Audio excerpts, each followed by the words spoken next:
말씀 프린트물 보겠습니다. 예, 카페에 들어가시면 말씀 원고가 항상 올라져 있습니다. 그래서 그 말씀 원고를 출력해서 함께 보시면 더 유용하겠습니다. 예. 그리고 말씀 원고가 또 이렇게 따로 필요하신 분들은 저에게 연락하시면 메일로도 보내드리겠습니다. 두 번째 말씀 밑에 볼게요. 창세기 2장부터 볼게요. 창세기 2장 23절. 아담이 이르되 이는 내 뼈 중에 뼈요 살 중에 살이라. 이것을 남자에게서 취하였은즉 여자라 부르리라. 24절. 이러므로 남자가 부모를 떠나서 그의 아내와 합하여 둘이 한 몸을 이룰지로다. 아멘. 성경적인 그리스도인의 성경적인 가정생활 시리즈 그 이어서 사실 가는 거예요. 그 가정을 통해서 성경적인 가정의 경건한 자녀, 성경적인 가정생활을 통해서 경건한 자녀가 생겨나고 또 우리가 또한 경건한 자녀며 부모가 먼저 경건한 자녀가 되고 그 부모가 또 경건한 자손을 낳는 거겠죠. 생육하고 번성함을 통해서 그것과 그 경건한 자녀와 심판 때의 관계가 어떤지에 대해서 보겠습니다. 예수사랑 애송 도용행 이야기 목요 성경학교로 254번째 시간이 되겠습니다. 예. 그래서 첫 인류를 창조하시고 아담과 하와를 창조하셨는데 그 첫 번째 가정인데 그 가정이 곧 교회의 기본 단위이기도 했어요.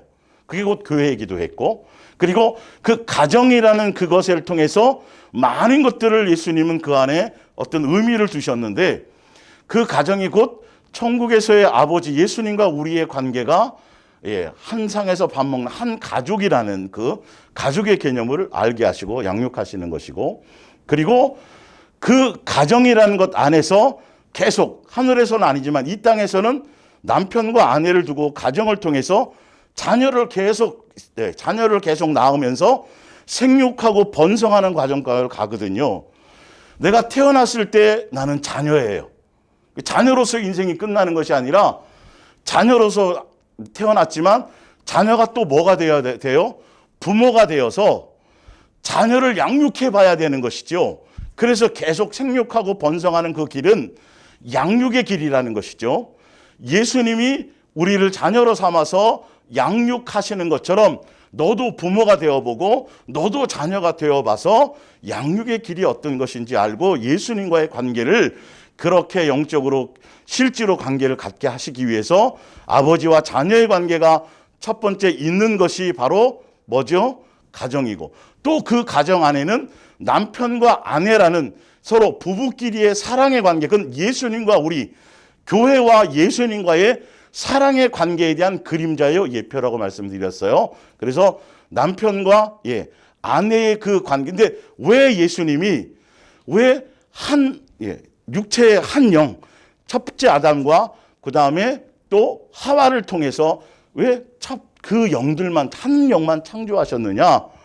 분명히 그 가정을 통해서 말씀하시는 뜻이 있거든요. 왜 그러냐면 경건한 자손을 얻기 위해서라고 분명히 성경은 얘기하고 있어요. 아담과 하와 말고 그래서 예수님도 그 첫째 아담을 통해서 그 사람의 그 씨를 통해 가지고 약속의 중간에 아브라함을 통해서 약속의 씨를 통해서 유다 가문을 통해서 다윗의 자손으로서 누가 오세요? 마지막 아담, 둘째 아담이에요. 그 첫 번째 육체와 영을 통해 사람을 통해서 그 사람의 씨의 계별을 통해서 분명 예수님은 그러나 죄의 씨가 아니라 동정녀를 통해서 성령을 통하여 잉태되신 게 맞고요, 분명히. 그러나 그 한 영의 계보를 따라 오셨다라는 거예요. 왜? 예수님은 수많은 영을 만드실 수도 있는데도 불구하고 중간에 노아 홍수를 통해서 한번 정리해서 노아까지 싹 다 정리하고 새롭게 또 창조하실 수 있는 능력이 있고 수많은 영이 있음에도 불구하고 그 혈통을 통해서 예수님이 오셔서 예수님으로 말미암아 모든 경건한 자손 그것에 대한 마지막 종지부를 그 한 영 경건한 자손의 마지막 사실은 경건한 자손의 성경에서 말하는 경건한 자손이 결론은 누구를 얘기해요? 예수님의 예수님밖에는 경건한 자손이 없어요. 사실은요. 이 경건한 자손이 예수님이 사람의 씨를 통해서 오시는 거예요. 오셔서 그 경건한 자손인 예수님을 기준으로 예수님으로 말미암은 그 경건의 자손을 통해서 이제 그분이 맏형이 되시고 그래서 다른 많은 가정이 회복되어져서 예수님으로 말미암아 회복되어져서 또 많은 예수님을 닮은 경건한 자손이 나오는 것을 얘기한단 말이죠. 자, 성경적인 단어로는 경건한 자손이지만 여러 가지 각도에서 장성한 사람, 새롭게 된 사람, 거듭난 사람 다 같은 뜻이에요. 그런데 성경의 단어로 경건에 대해서, 이거는 성경적인 이제 가정에 대해서 설명하다 보니까 또 이 부분을 다뤄야 돼서 예전에 경건의 한 자손에서 좀 일부 다루었지만 오늘은 그런 차원에서 좀 다뤄볼게요. 자, 말라기로 가볼게요. 말라기 2장. 프린트물에 있습니다. 그래서 경건한 자손에 대해서는 위에 말씀 원고에 다 정리가 되어 있어요.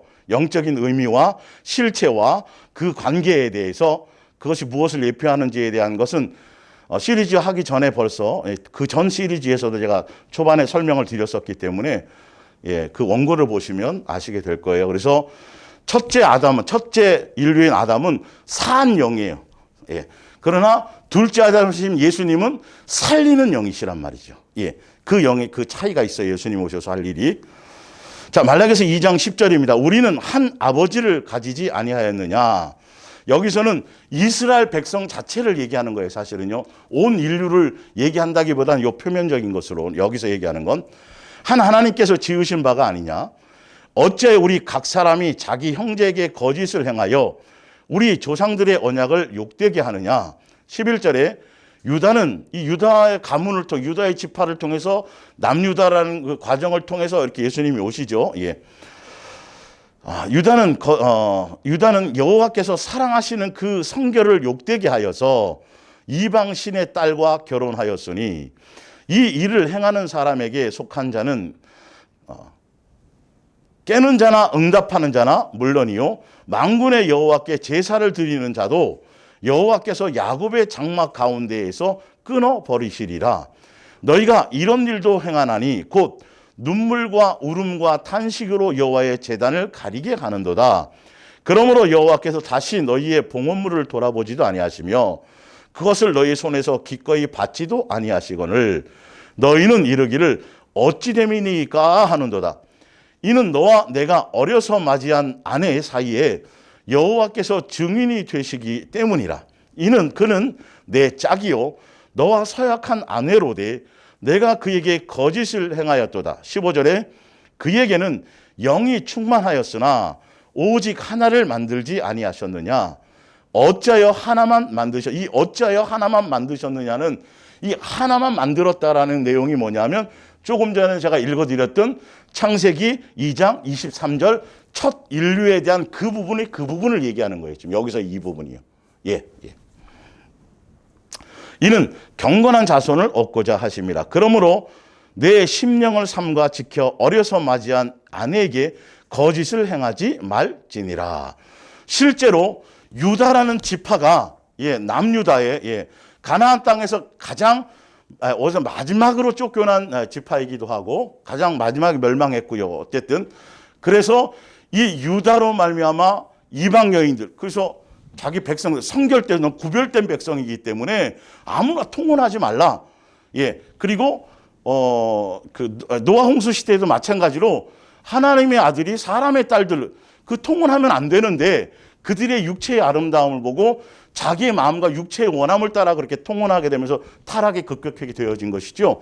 그 씨를 통해서 경건의 자손인 예수님이 그 길을 통해서 약속의 씨로 오셔야 되는데 그 성결된 길을 가야 되는데 그들이 이방 여자들과 결혼하고 통혼하면서 자기의 본처를 임의로 그냥 고통스럽게 만든다는 건 이혼하고 파기시키고 자기의 간음 때문에 그렇게 실제로 문란한 그 영적인 육체적인 것도 마찬가지면서 예수님의 계명 율법 그 부분을 어기고 그리고 그렇게 통혼하고 그러면서 보면 그렇게 행한 사람들은 제사를 나와서 제사를 드리는 사람이라 할지라도 예수님은 그 제사를 합당하게 받지 않고 그리고 그 일들 때문에 그의 본처들 그의 아내들이 성전에 나와서 눈물로서 호소하게 하는 이런 일들을 너희가 만들어 놓고, 그러니까 그렇게 예배는 드리는데, 제사는 드리는데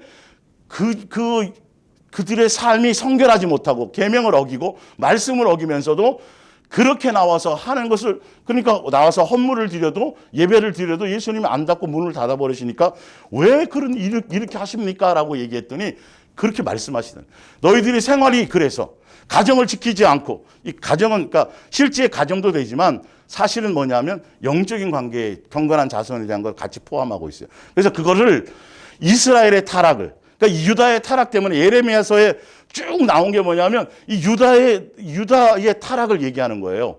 그래서 그 타락 때문에 바벨론으로 70년 동안 포로 생활을 시켰던 거거든요. 지금 이 내용 자체가 사실은요.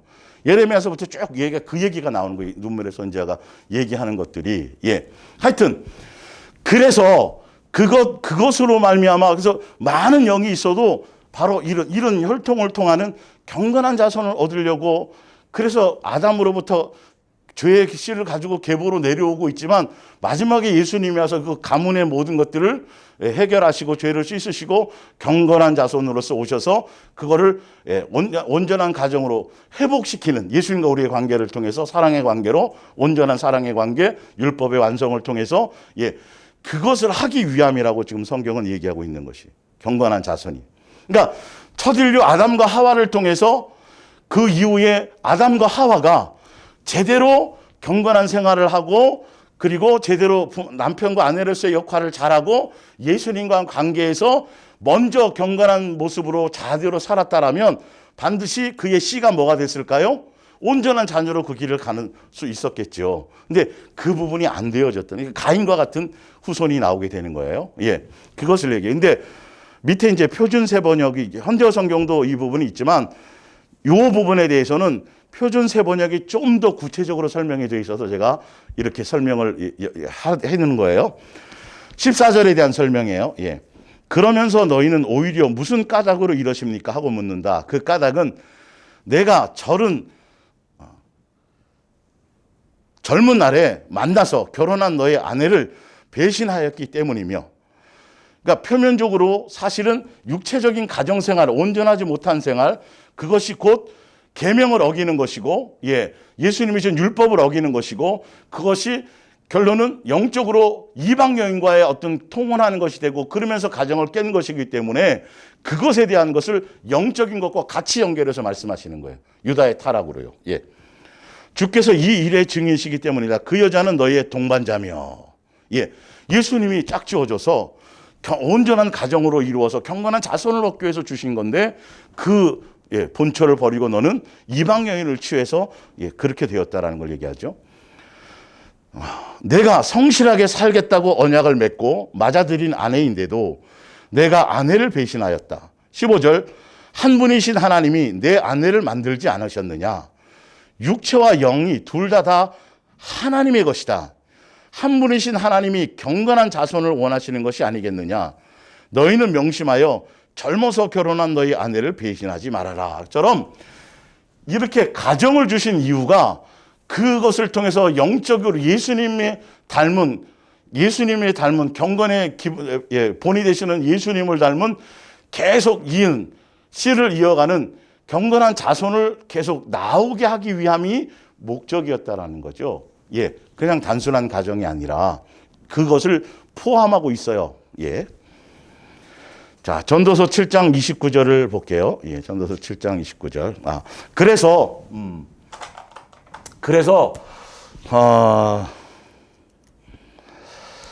전도서 7장 29절부터 볼게요.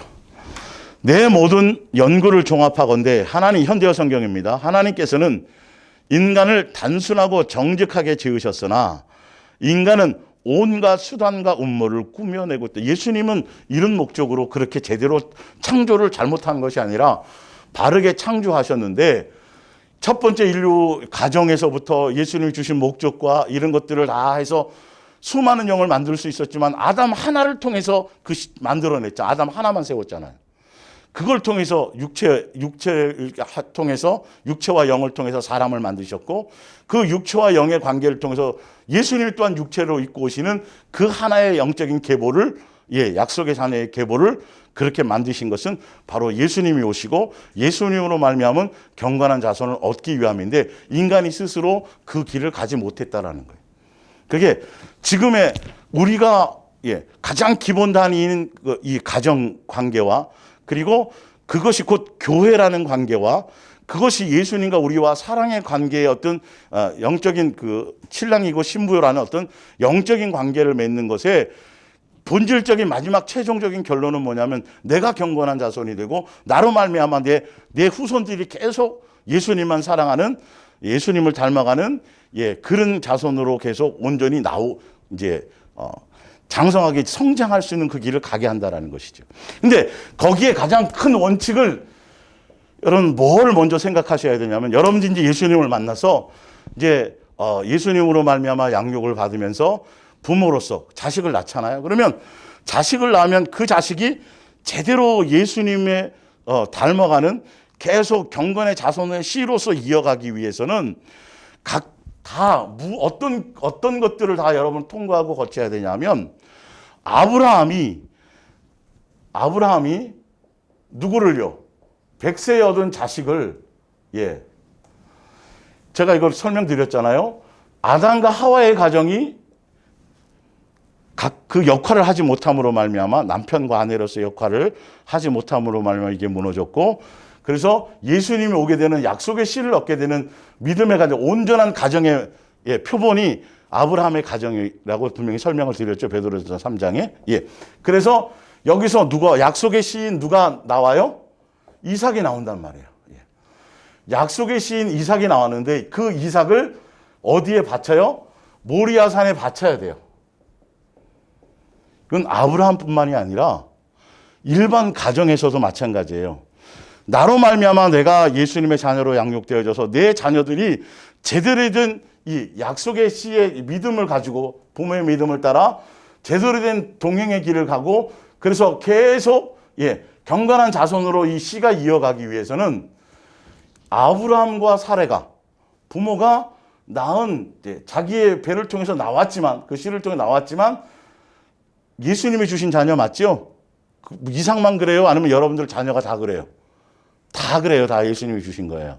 그래서 이 이삭을 바친 것처럼 오리지널에 바친 것처럼 여러분들이 다 예수님께 맡기고 바쳐야 돼요. 자, 창세기 22장을 잠깐 볼게요.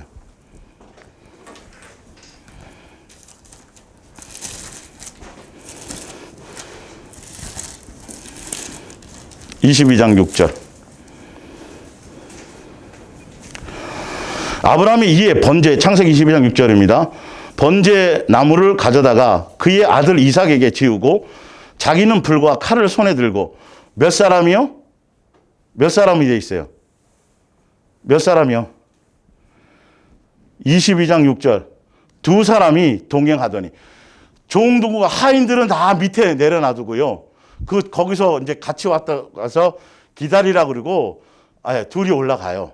그리고 이제 모리아에서 아시겠지만 다 이제 제물로 바치죠. 대신해서 양 잡고 해가지고 19절에 이에 아브라함이 그의 종들에게로 내려와요. 이 원어상으로 이 말씀의 전후 문맥가상으로는 이삭과 같이 내려오는 게 아니에요. 바친 이후에 아브라함이 혼자 내려와요.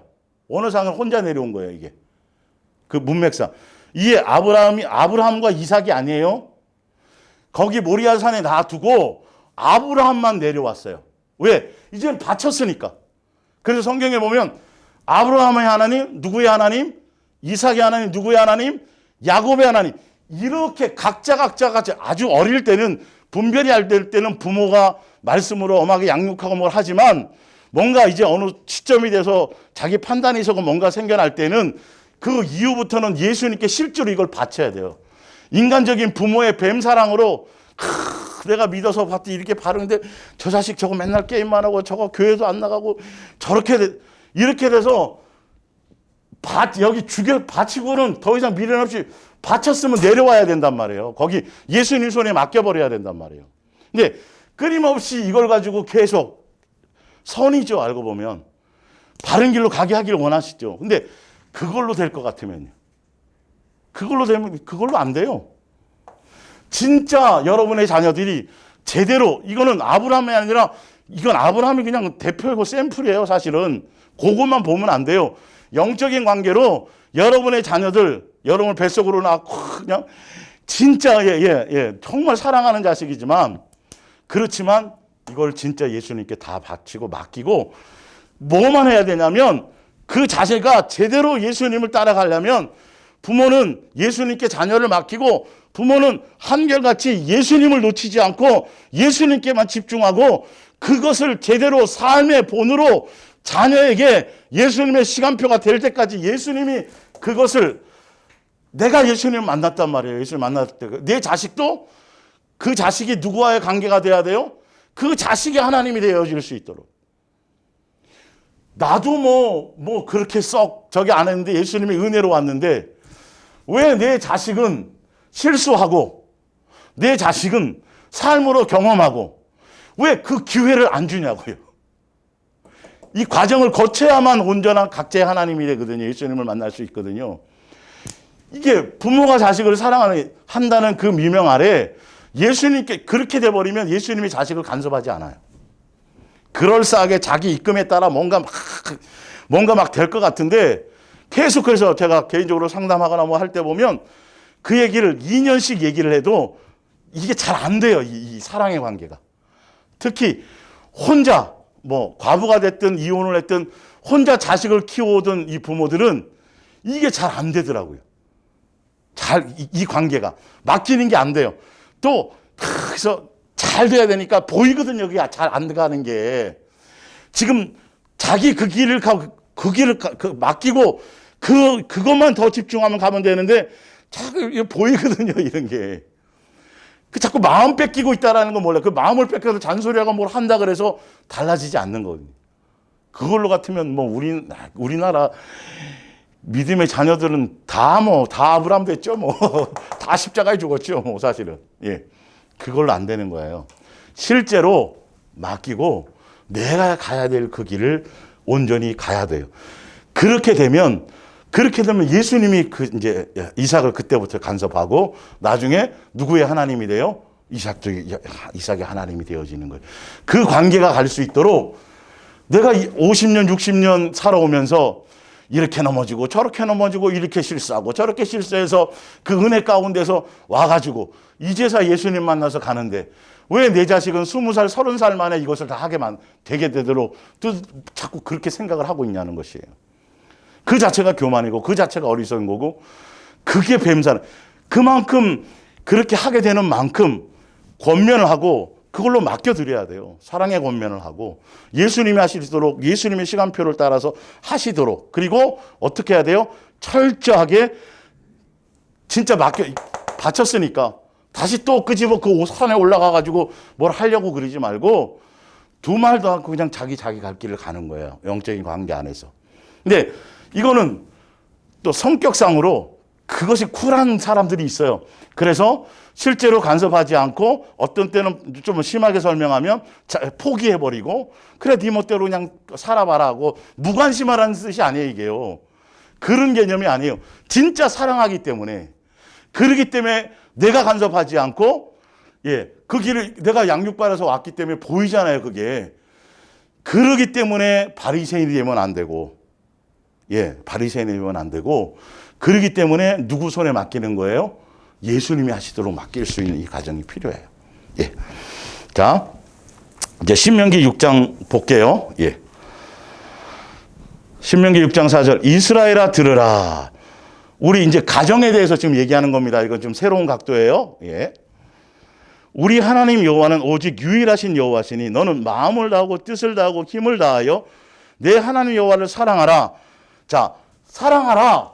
율법, 그죠? 율법을 주시고 계명을 주시고 주신 건, 이스라엘 백성들에게 주신 건 다른 게 아니라 사랑하라는 율법을 주셨어요. 마음과 뜻과 생명과 목숨과 성품을 다하여 사랑하는 율법, 십계명, 뭐 계명 다 마찬가지예요.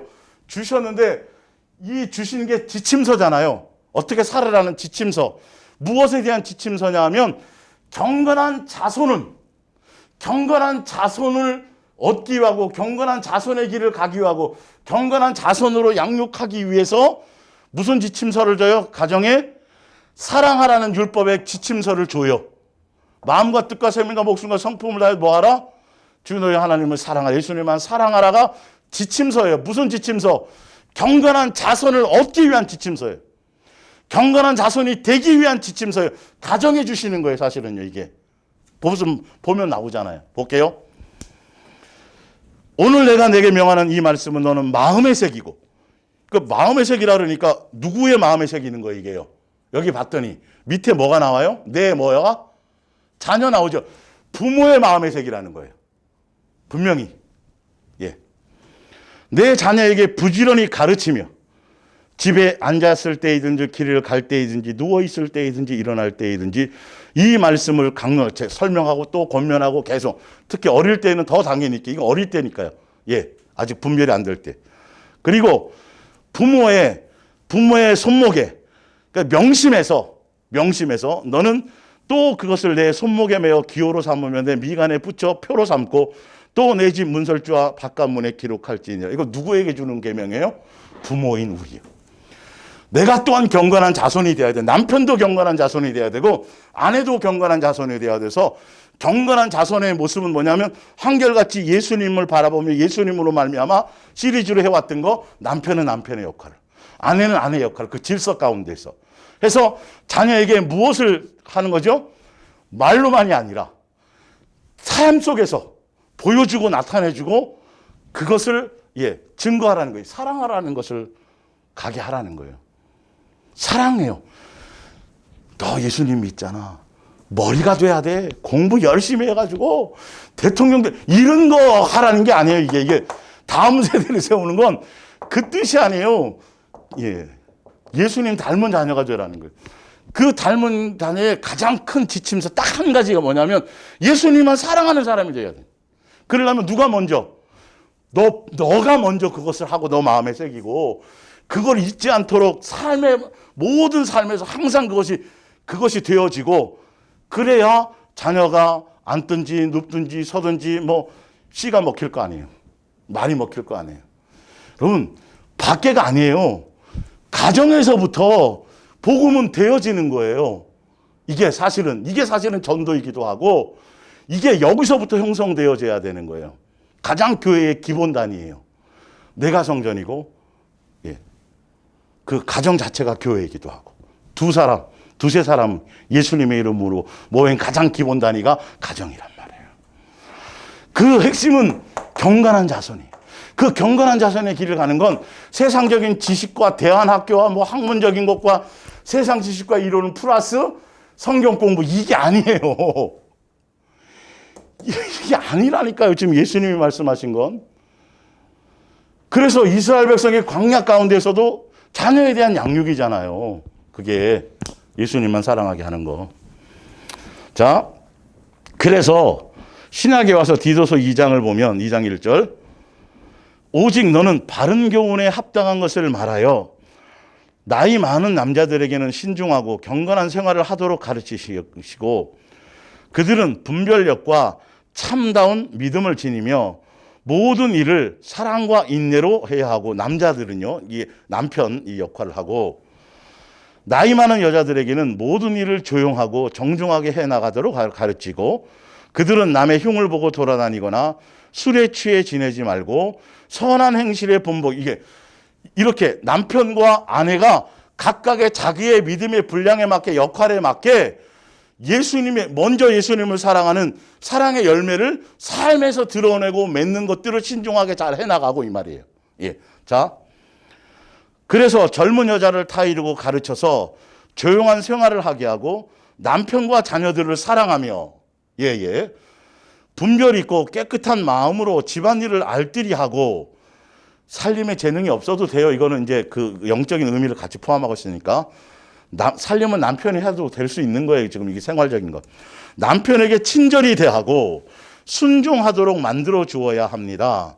그러면 그들 때문에 하나님의 말씀이 남의 손가락질을 받는 일은 없을 것입니다.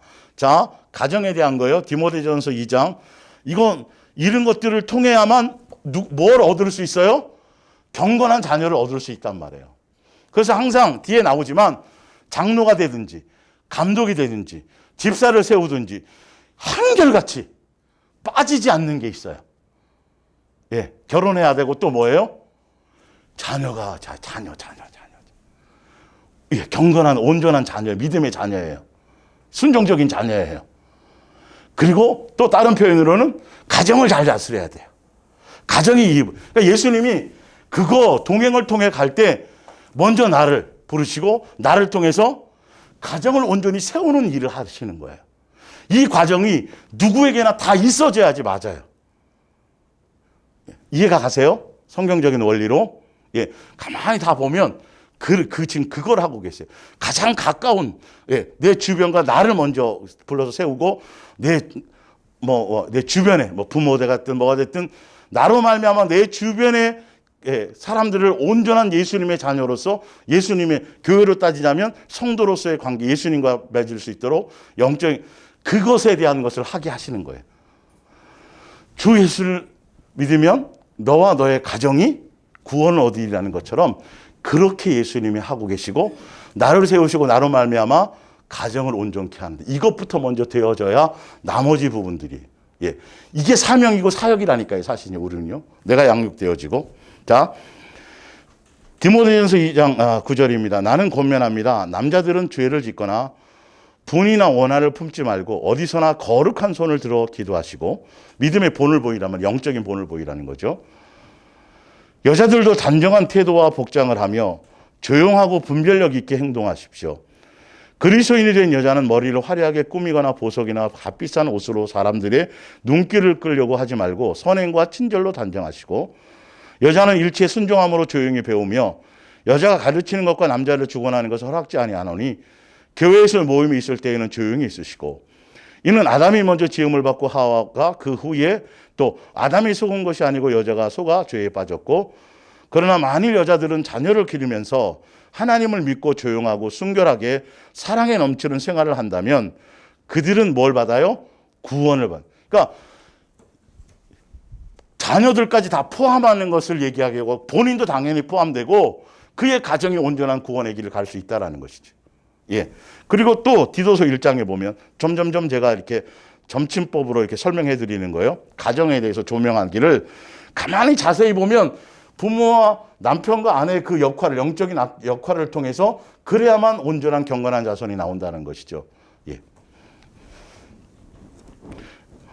디도서 1장 6절 장로를 선정할 때는 남들에게 좋은 평판이 난 사람을 택하시고 오직 한 사람을 아내로 맞이해야 하고 아주 삶이 그 자녀들도 주님을 사랑하는 사람을 택하죠. 자녀들 나와 있죠. 그 자녀들이 온전하게 성장하는 자녀들로 그리고 행여나 자녀들이 그 부모에게 난폭하거나 순종하지 않는다는 소문이 난 가정은 안 됩니다. 교회란 좀 더 회중적인 교회, 더만 기본 기본이 가정이고 그리고 또 교회의 가장 기본 다니면서 그것이 좀 더 큰 회중의 관계로 가게 될 때에는 반드시 가정의 부분이 제대로 되고 자녀들까지 다 포함해서입니다. 그 열매가 된 사람들에게 이것들이 맡겨지고 섬길 수 있는 기회가 주어져야 된다라고 성경은 순서를 관리하고 있어요. 성경대로 제대로 봐야 돼. 그러니까 어디에 먼저 초점이 교회 성도들이 나오면 이것부터 가르쳐야 된다니까요. 특히 남자들이 교회에 제일 먼저 나와요. 여자들이 많이 나와요. 여자들이 더 많이 나고 여자들이 더 뜨겁고 여자들이 더 은혜기가 많고 여자들이 더 열정적이잖아요. 이걸 교회라는 회중의 그 조직에 목사나 어떤 조직에 충성하게 그렇게 이단들이 그 짓거리를 하고 있거든요. 사실은 알고 보면. 남편이 교회 못 나게 하거나 그 못하게 하면 이혼하고 가르치고 이렇게. 교회는 그렇게 가면 안 된단 말이에요. 성경의 말씀처럼 자기 행실을 돌아보면서 그리고 남편을 세우고 그리고 또 자녀를 그렇게 돼서 온전한 자녀로서의 양육의 길을 갈 수 있도록 가정에 대한 부분을 먼저 가정교회가 먼저 기본 단위니까 아담과 하와의 기본 단위가 바로 그거니까 이것을 완성하기 위해서 누가 예수님이 오셨어요? 예수님이 신랑으로 오시고 우리가 신부가 되는 것처럼 그것을 얘기하는 건데 한국교회가 이거가 못해서 지금 아주 큰 하여튼 자, 가장 안 됩니다. 디모데전서 3장 1절에 미쁘다 이 말이요. 곧 사람이 감독의 직분을 얻으려 하면 선한 일을 사모하는 사람이라 함이로다. 그러므로 감독은 책망할 것이 없으며 개인적으로도 마찬가지고요. 한 아내의 남편이 되며 절제하며 신중하며 단정하며 나은혜를 대접하며 가르치기를 잘하며 말씀을 맡았기 때문이죠. 역할을. 술을 즐기지 아니하며 구토하지 아니하며 오직 관용하며 다투지 아니하며 돈을 사랑하지 아니하며 자기 집을 잘 다스려 자녀들로 모든 공손함으로 복종하게 하는 자라야 할지며.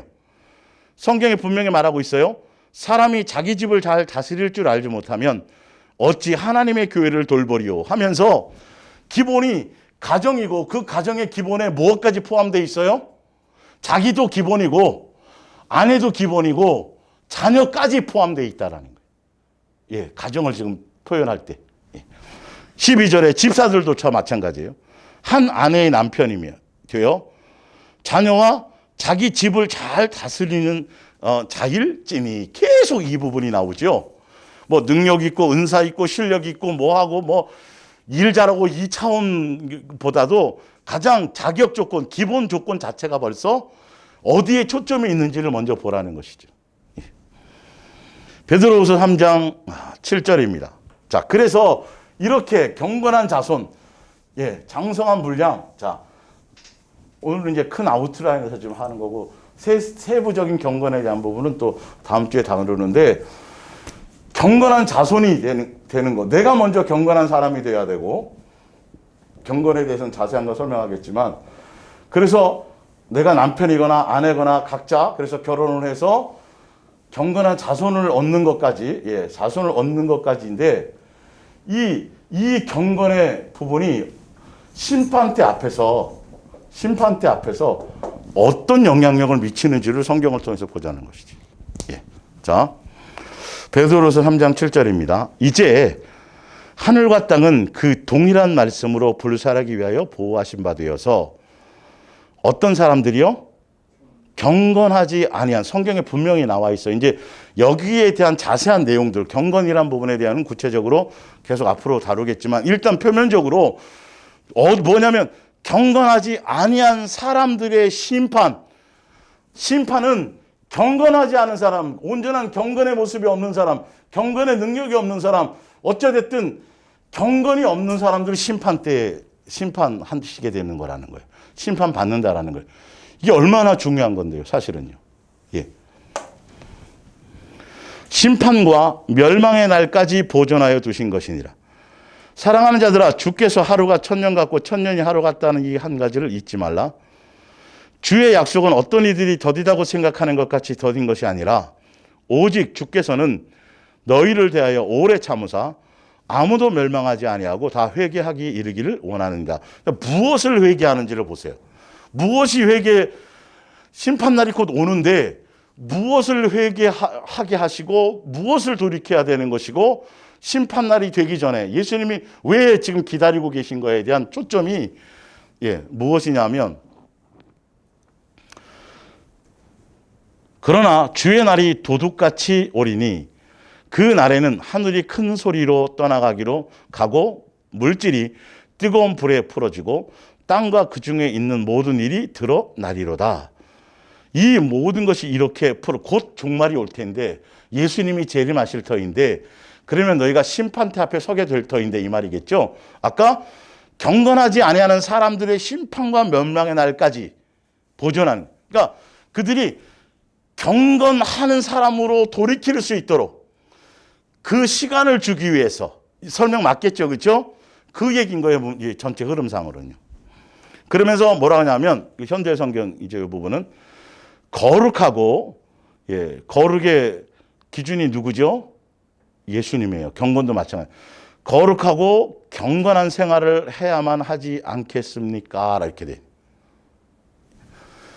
예수님이 곧 오시는데 무엇을 회개해야 되냐? 우리의 삶의 행실에 거룩함과 경건함, 예수님만 사랑하고 예수님 자녀답고 장성해지고 사랑의 열매, 다 같은 얘기예요. 사실 그 내용으로, 경건의 내용으로는 이것에 초점을 맞추고 그 열매를 맺고, 근데 그것이 어디서부터 이루어져야 된다고요? 나, 그 다음에 가정, 그리고 자녀에게까지 이어지는 것을, 통합적인 것을 지금 설명드리려고 성경적인 가정 생활을 통한 그것을 얘기하는 거예요. 그냥 가정이 없이 그냥 혼자 뚝 떨어진 경건한 자손은 없어요. 사실을 알고 보면요. 그 일들을 통해서 나오는 것이죠. 예.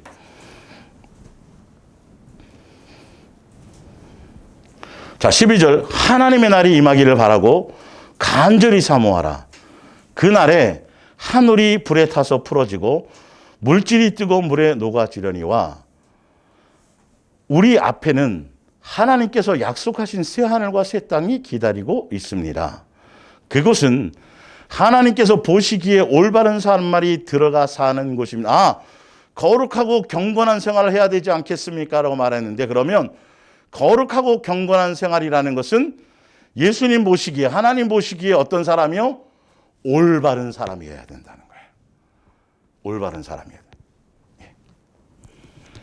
그러므로 사랑하는 자들아, 너희가 이것을 바라보나니, 주 앞에서 똑같은 얘기죠. 거룩하고 경건한 생활, 예수님 보시기에 온전한 올바른 사람, 그리고 예수님이 오셨을 때 주 앞에서 점도 없고 흠도 없이 평강 가운데 나타나기를 힘쓰라. 그리하여 주께서 다시 오실 때 기쁘게 맞아 들으십시오. 이렇게 돼 있어요. 주 앞에서 점도 없고 흠도 없고 평강 가운데서 설 수 있도록 우리의 삶의 행실을 말씀에 비추어서 예수님의 자녀답게, 그러니까 부모가 그것을 먼저 하고 그로 말미암아 자녀들에게 그 영향을 미치는, 예. 그래서 에베소서 1장을 한번 보세요. 에베소. 점도 없고 흠도 없고, 이게 어디서부터 나온 말씀인가?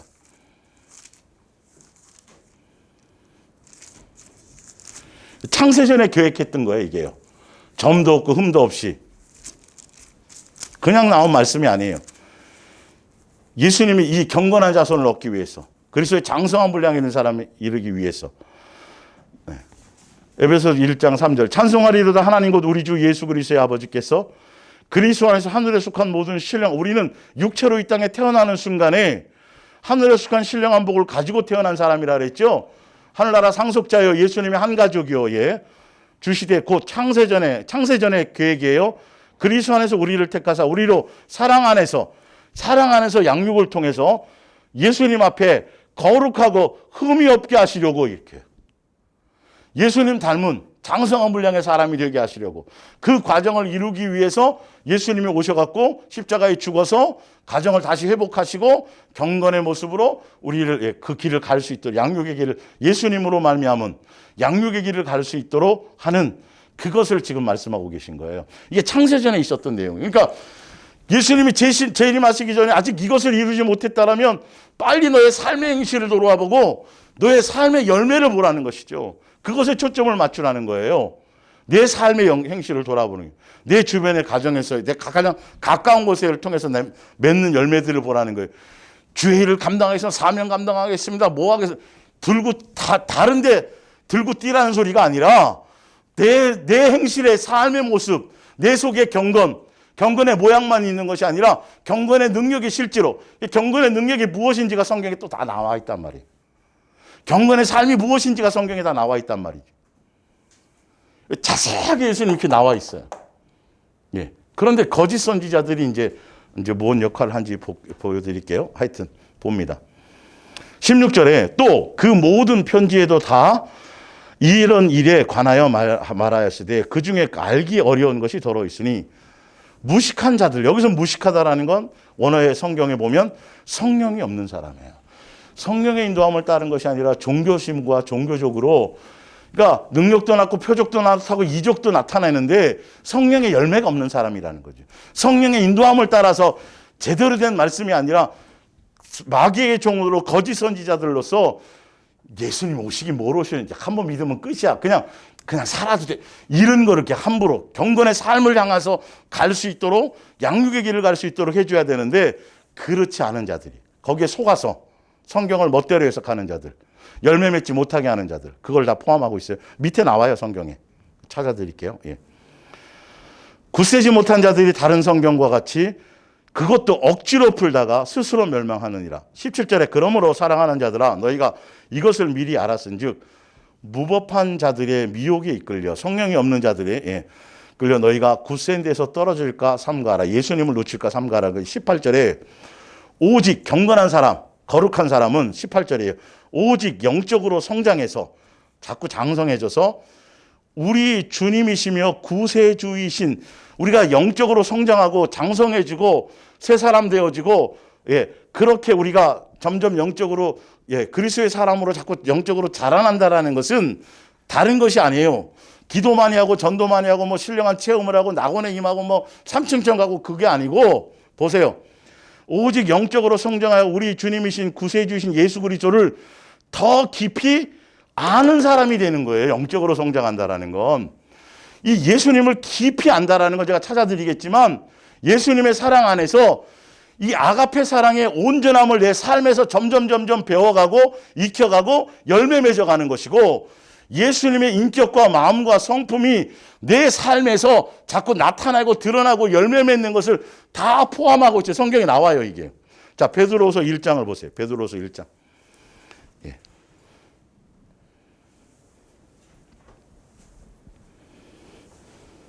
멋대로 성경을 자기중심적으로 종교적으로 함부로 하면 안 돼요. 1장 2절부터 볼게요. 현대 성경입니다. 여러분은 하나님의 은혜와 평안을 더욱더 받기를 원합니까?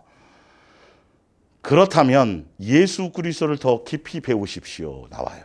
자, 근데 그게 뭐냐 하면 깊이 배운다는 게 우리가 그리스도 예수를 깊이 알면 알수록 예수님과 동행하며 예수님을 더 알고 예수님과 한다면 내 안에 예수님의 마음, 예수님의 인격, 오래 참음, 겸손 그 열매들이 내 심령에 먼저 맺혀진다는 거예요. 마귀적인 요소가 없어지고 정과 욕심이 다 없어져가기 시작하고 예수님의 사랑으로 내 속에 뭔가 채워지기 시작하는 예수님을 안다라는 것, 동행한다라는 것.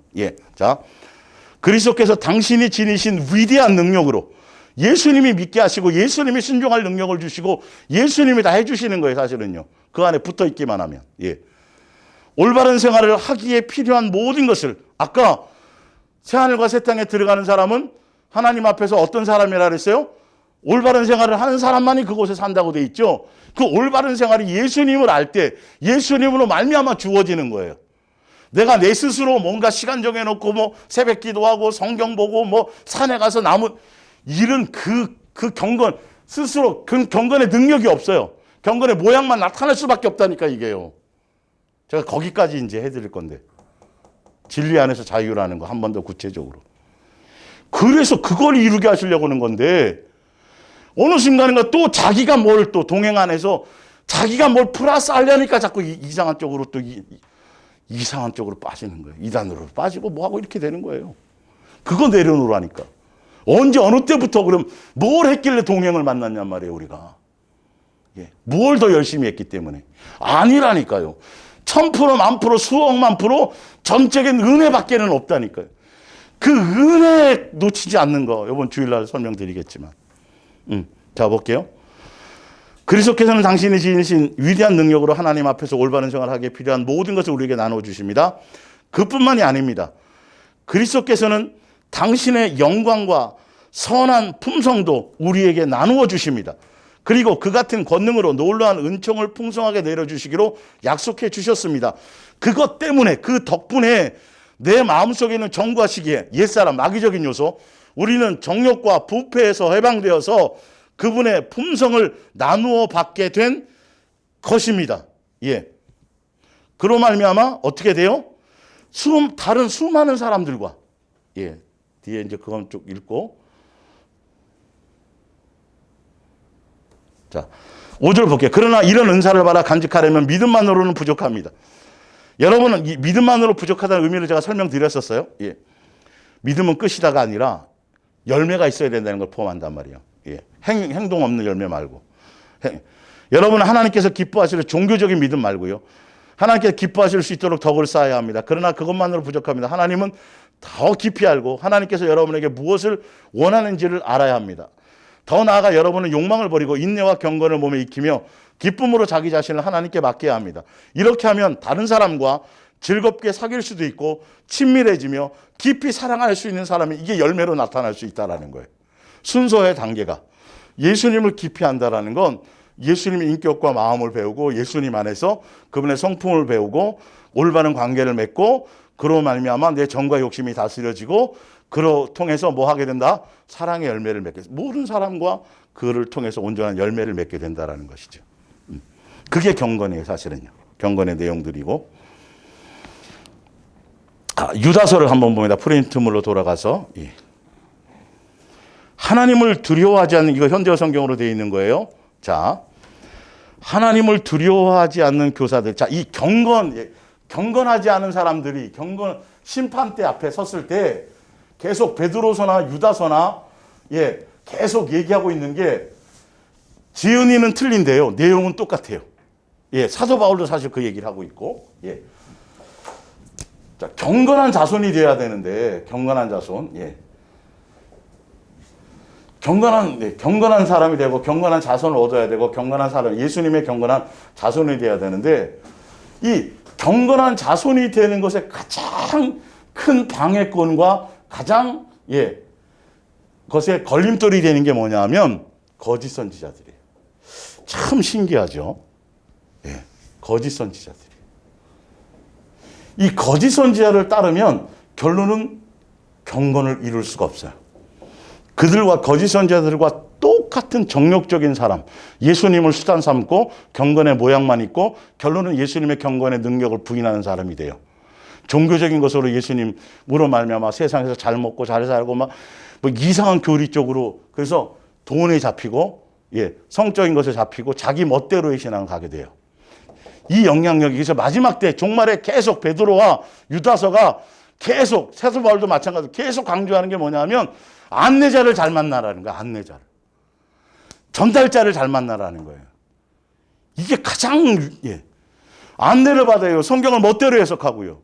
엉뚱하게 얘기하고요. 성경 구절 갖고요.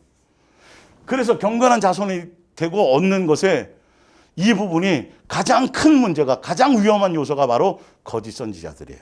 그 내용을 이제 보여드릴게요. 자, 유다서에 하나님을 두려워하지 않는 교사들이 이 하나님을 두려워하지 않는 교사라는 건 주여 주여 하고요. 주의 이름으로 말씀도 전하고요. 주의 이름으로 뭐도 하고 다 하는 사람들을 얘기해요. 교회 밖에 있는 사람이 아니에요. 교회 안에서 말씀 갖고 성경 갖고 그래서 예수님이 그 종말의 때에 누구를 조심하라고요? 누구의 미혹? 사람의 미혹을 조심하는. 이게 거짓 선지자들. 그들은 표적도 나타내요. 능력도 나타내요. 예수님 같은 모양으로 막 빛의 천사를 가장하기도 해요. 그럴싸한 것들이 다 갖고 있어요. 자, 파고 들어와 있으니 이런 당부를 하지 않을 수가 없습니다. 그들은 이렇게 짓거려야 됩니다. 뭐라고 말하냐면 거짓 선지자들이 경건의 길을 가지 못하도록 이제 그리스도인이 되었으니 이제 교회 나와서 예수님 영접하고 이제 예수님이 자녀가 되었으니 우리 많이 들었죠, 그죠? 부처 얘기하는 게 아니에요. 다른 종교 얘기하는 게 아니라 예수님 믿었으니까요, 이제 자녀 될 걸랑요. 그 얘기를 한단 말이에요. 그런데 하나님의 징벌을 두려워할 필요가 어디 있습니까? 그걸로 끝난 거야. 믿음은 끝난 거야. 이제 다 해결된 거야. 이제는 심판 안 받아. 죄 지어도 또 회개하면 이렇게 얘기하는데 성경은 유다서나 베드로서가 계속 강조하는 게 뭐냐면 언제 예수님이 심판 안 한 적이 있냐고 얘기하는 거예요. 사실은요. 가까운 심판은 첫 번째가 누구였어요? 루시퍼였어요. 두 번째 또 광야교회 이스라엘 백성이었어요. 또 뭐 이게 성경에 나와요. 이제 유다서도 나오고 똑같은 내용이 베드로서도 나와요. 또 심판이 누구였어요? 소돔과 고모라도 똑같은 그게 바로 천국, 지옥에 대한 심판의 표본이다라는 계속. 그러니까 예수님 믿으면 그러고 나서 끝나는 게 아니라는 거예요. 예수님을 닮아가고 이 삶의 행실을 돌아보아서 왜 너를 불러주었는지, 너를 왜 죄 씻어 주었는지, 너를 왜 죄에서 구원해 주었는지, 너를 위해서 왜 십자가에 죽었는지 그걸 알고 그 의미를 하고 그 뜻을 알고 제대로 된 양육의 길을 가란 말이에요. 삶의 행실에 대한 부분을 가라는 거예요. 그것이 기본이 가정에서부터 되어져야 된다는 거예요. 탄탄해져야 된다는 거예요. 이 부분이요. 부모의 책임이 얼마나 큰지요. 그러기 위해서는 중매자를 잘 만나요. 전달자를 잘 만나야 된다는 거예요. 성경의 얘기예요. 보세요. 어디 있담 하고 하고 싶은 것은 무엇이나 마음대로 해도 되는 거야. 이들은 결국 성경에 기록되어 있는 대로 파멸의 운명을 맞게 될 자들입니다. 그들은 우리의 유일하신 주님이시며 주인이며 주님이신 예수 그리스도를 배반한다는 건 뭐냐면, 예수님을 믿는다라는 건, 예수님을 안다라는 건, 예수님을 배운다라는 건 그분의 삶을 닮아가야 된단 말이에요. 그분이 사랑한 것처럼, 그분이 회복해 준 것처럼 그 길을 가야 되는데, 예수님을 믿는다고 하면서 예수님만 이용해 먹고 믿으면 천국 가니까 죄 씻음 받으니까 이제는 그 도구로 생각하고, 나머지 예수님이 왜 구원하시고 왜 창세전의 계획과 뜻을 따라가는 데는 하나도 거긴 적용하지 않고, 오히려 세상 사람처럼 구원은 받고 삶은 세상 사람처럼 욕망대로 살아가고 돈 많이 이렇게 가르치는, 이게 이제 교회가 안에서 이게 있다라는 거예요. 경건의 방해꾼이 가장 강력한 방해가 바로 이 모습이라는 거죠. 자, 베드로후서를 볼게요. 자, 베드로후서에 예언하는 자들이 활동하던 시대에도 거짓 예언자들이 있었습니다. 그러니 여러분 가운데도 거짓 교사들이 나타나지 않을 리가 없습니다. 그들은 하나님에 대하여 교묘한 거짓말을 늘어놓고, 이 성경 가지고 그렇게 하는 거예요. 무법한 자들이, 성경이 없는 자들이 자기들을 위하여 피 흘리신 주님마저도 대항하려, 그 주님의 뜻, 십자가의 도의 원수로 사는 거예요. 예, 그 뜻이에요. 그게 할 것입니다. 그러나 그런 자들을 기다리고 있는 것은 순식간에 휩쓸어 버릴 무서운 최후불입니다. 2절에 그들은 성적인 범죄도 나쁠 것이 없다고 많은 사람들을 악한 가르침으로 현혹시킴으로써 성결된 삶을 살아야 돼요. 영적인 타락도 타락이지만 육체적으로, 성적으로 물러내지면 안 돼요. 희한하게 이 베드로나 유다서, 로마서 다 마찬가지게 보면 이 동성애에 대한, 소돔과 고모라가 바로 동성애잖아요. 지금 대표적인 거잖아요. 예. 그런 것들이 지금 계속 지금 시대가 그렇게 흘러가고 있다니까요. 교회 다니는데도, 예수님을 믿는다고 하는데도 성적인 관념, 이거는 그냥 세상적인 관념으로 다 똑같이 갖고 있어요. 물질적이고 경제적인 관념도 그냥 성경적인 기준이 아니라 그냥 교회는 다니고 그건 그대로의 세상 사람처럼 살아가는 관념. 이게 싹 다 뒤집어져야 돼요. 없어져야, 새로워져야 되는 것인데 하나도 달라지고 있지 않다는 거예요. 왜냐하면 교리가 이렇게 만들어버리는 거예요. 성경적으로 설명을 해줘야 되는데 교리가 안 해. 믿으면 돼요. 다 끝난 거예요. 그냥 한번 구원은 영원한 거예요. 이렇게 가르친다. 구원파처럼. 이게 참, 구원의 날짜를 아십니까? 날짜를 알면 끝나는 것처럼. 성경은 안 그랬어요. 바로바로 심판이 있고 본보기로 보여주었잖아요. 옛날에 가나안 땅 출애굽해갖고 구원 받아서 가나안 땅 못 들어가고 나머지 2명 외에 나머지는 다 멸망하고 심판 받았잖아요. 거기서 본보기가 되란 말이에요. 본보기란 말이에요. 경건한 자손으로서 이 길을 가지 않으면 앞으로 예수님 재림할 때도 심판대 앞에서 똑같은 결과가 맞는다고 알려줘야 되는데 잘못된 교리를 전하는 거예요. 성경을 통해 교리 그럴싸하게, 성경을 교묘히 풀어서 자기 멋대로 정력적으로 풀어서 교리로 그렇게 만들어요. 그러니까 성도들이 그렇게 세뇌돼 버리면 구원의 확신으로 구원받는 줄 알고 있어요. 구원의 확신으로. 네.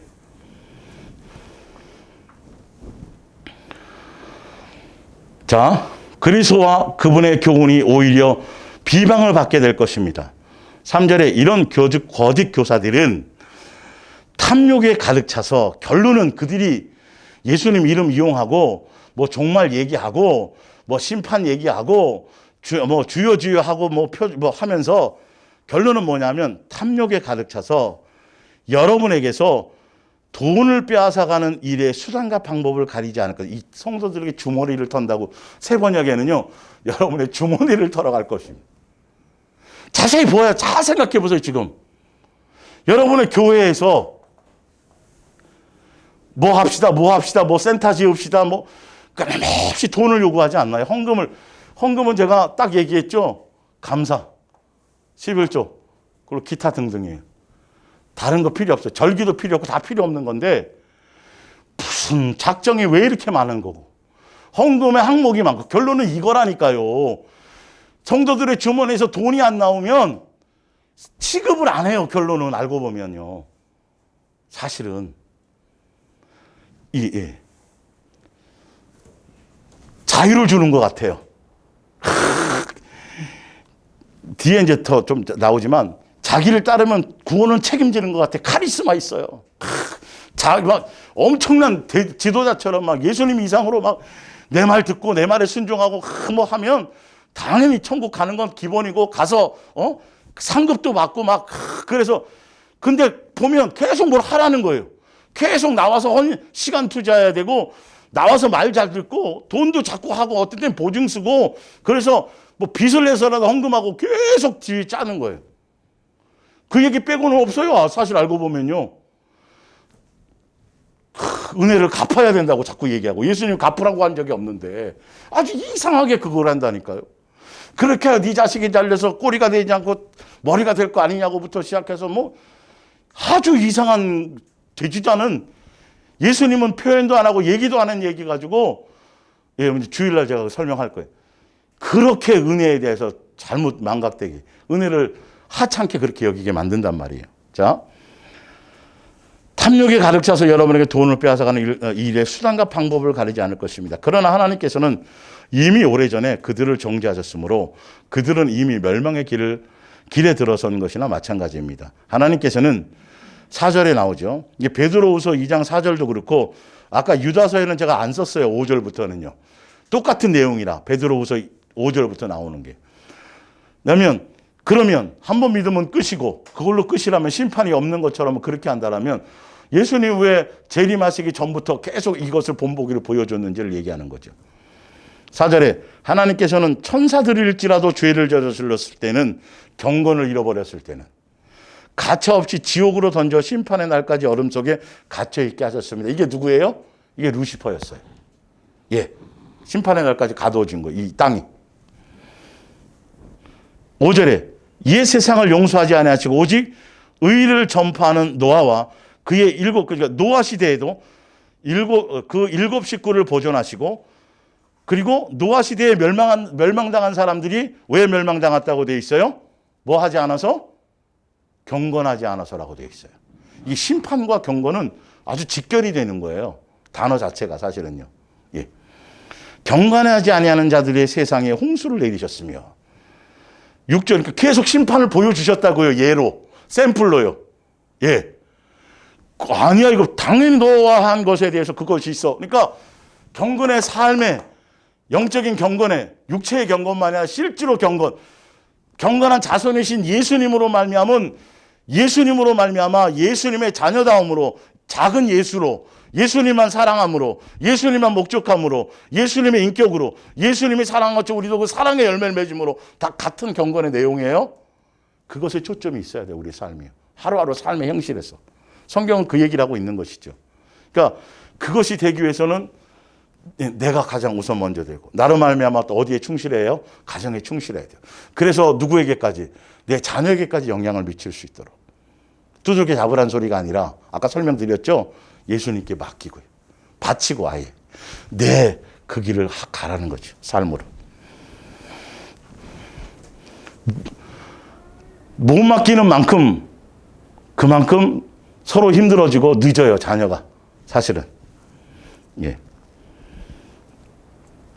소돔과 고모라 성을 멸망하기로 정하여 죄가 되게 하사 후세에 그러면 소돔과 고모라 때 멸망한 사람들은 뭐 하지 않았다라는 거예요?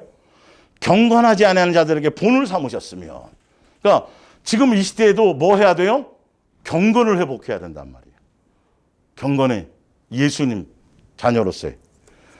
무법한 자들의 음란한 행실로 말미암아 고통당하는 의로운 노릇을 거니셨으니 이는 의인이 그들 중에서 거하여 날마다 저 불법한 행실을 보고 들음으로 그의 의로운 심령이 상함이라. 9절에 주께서는 경건한 자는 시험에서 건지실 줄 아시고 불의한 자는 형벌 아래에 두어 심판날까지 지키시며 10절에 특별히 육체를 따라 더러운 종욕 가운데서 행하며 주관하는 이를 멸시하는 자들에게는 형벌할 줄을 아시느니라. 이들은 당돌하고 자응하며 떨지 않고 영광 있는 자들을 비방하거니와 더 큰 힘과 능력을 가진 천사들도 주 앞에서 그들을 거슬러 비방하는 고발을 하지 아니하느니라. 이게 이제 베드로서 후서 2장에 나와 있는 부분이고요. 지금 밑에 있는 14절은 아까 유다서에 나와 있는 유다서 14절을 얘기하는 거예요. 그러니까 제가 왜 그렇게 해놨냐면 유다서 1, 2, 3절이고 5절부터는 베드로서 후서 2장에 있는 아까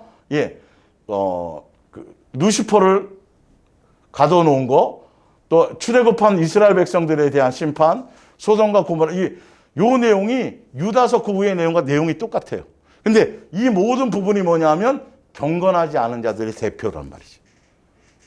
그래서 그러고 나서 쭉 하고 14절이 유다서에선 14절이 바로 처음부터 뭐냐면 이제 그 얘기가 나와요. 14절에 심판이에요. 마지막 아담의 7대 손 에녹이 이 사람들 바로 아까 유다서에 말하면 우위의 사람들, 지금 베드로후서 2장부터 쭉 나오는 거짓 선지자들이 잘못 전해서 나타나는 이 거짓 선지자에 대한 얘기거든요. 그들의 열매들을 얘기하는 거죠. 예. 이 사람들에 대하여 예언하여 이르기를 보라 벌써 에녹 시대에 벌써 에녹이 벌써 이걸 봤어요. 결과가 어떻게 될 것인지. 예. 이만큼 성경은 창세로부터 계획된 것으로부터 예정부터 마지막 결론이 한순간에 통시적으로 다 연결되어져 있다니까요, 이게. 성경이 전체 스토리가 이렇게 되어져 있는 거예요. 에녹이 벌써 봤다라는 건. 이해가 가시죠? 무슨 말인지. 종교적으로 보면 이건 전혀 의미가 없어요. 창세전에 벌써 예수님 앞에서 점도 없고 흠도 없는 하늘나라 백성이요. 예수님의 한 가족이요. 예수님의 온전한 자녀로서의 그것을 벌써, 그래서 육체를 입혀서 사람을, 하나님 형상의 모양대로 사람을 만들어 아담과 하와를 지어 이 땅에 있게 하시고 한 영을 통해서 한 영, 한 육체 예수님께서 해서 가정을 만드시고 그게 쭉 이렇게 스토리로 오는 거예요. 이 전체 그림이요. 그래서 구약에도 마찬가지고 다 중간중간이 다 경건하지 않은 거, 예수님 닮지 않은 거, 예수님만 사랑하지 않는 거. 예, 그게 다 그들은 어쩔 수 없이 아무리 믿는다 그러고 나와서 예배드리고 제사드리고 별의별 짓을 다 해도 예수님이 아니라고 얘기하는 거예요. 예.